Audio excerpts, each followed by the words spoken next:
No tribulation, no triumph. My greatest achievement in life is turning negatives into positives. Circumstances alter most cases in life. Tribulation equals triumph. My parents, they used to say to me, a dull pencil is better than a sharp brain. I always wondered to myself, what is the meaning of that old saying? It means, whenever you think of something, write it down, or you will forget it. The hotter the battle, the sweeter the victory.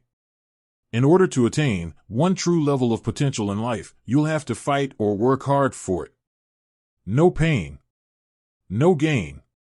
On the out, I have tried many things, some failed totally, while some failed to manifest. Trying and failing, it's not a crime at all, but failing to try, that's genocide. One of the things that failed to manifest was drug smuggling. That's how I ended up on the inside. That's where I fully ascertain the true meaning of my parents' parable. The judge sentenced me to a number of years. Even though the facts that was established and presented proof, there was insufficient evidence linking me to the drugs that were found in a bag that I shared with a fellow passenger on the coach containing our goods. It was ignored. Therefore, I was angry at the judge's decision because he overcharged me.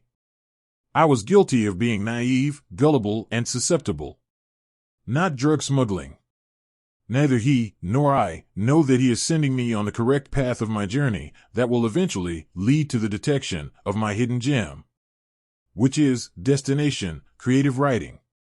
Being in jail is not cool at all, however it depends on you the individual. I was sent to jail against my will, but after discovering myself, including my parents' old folktale.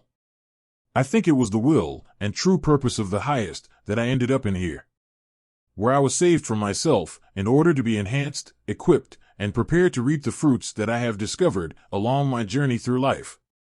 How you chose to do your time, it's totally up to you.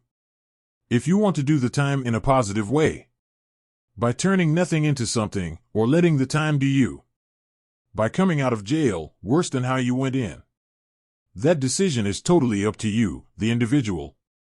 Eventually, the unearthing of the old saying, a dull pencil is better than a sharp brain, starts to take effect. That's when I started to use it as a form of escapism to keep my mind from straying and thinking about my sentence amongst other things. One of my greatest achievements, which derives from this so-called unfortunate dilemma, which turns out to be a blessing in disguise, is seeing one of my creative scripts that I have written, entitled Mix Up, Mayhem and Madness Comes to Life. Additionally, it was performed before my very eyes, in front of a sold-out audience. That's when I was further exhilarated to continue to use the dull pencil, sharp brain techniques, which transformed me to a full-time creative writer.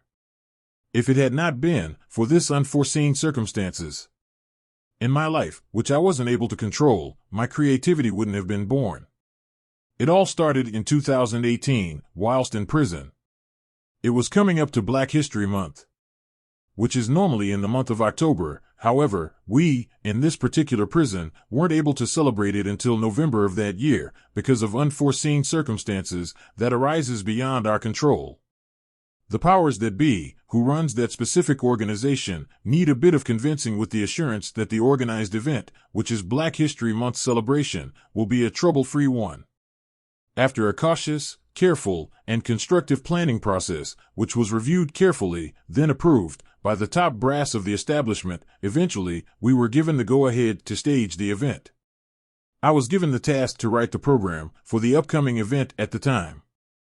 However, there were a couple of residents who wanted to take part in the event. They were having difficulties in deciding what to do or say. Therefore, I suggested to them that they should write a poems amongst themselves in order to take part in the event. Even though I made the suggestion, they were still having major complications with what to write. Therefore, they asked for my help.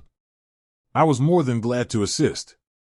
Therefore, I wrote a few poems for them, which were entitled Faith Over Fear, Black History with Mama Jean, and In a Real Life, which they recited very well in front of a packed audience. The audience, was very appreciative, and in turn, the guys received an enormous round of applause. That made me feel very happy, with a great sense of accomplishment. However, at the end of the day, the choice is yours to turn whatever negative circumstances into a positive one.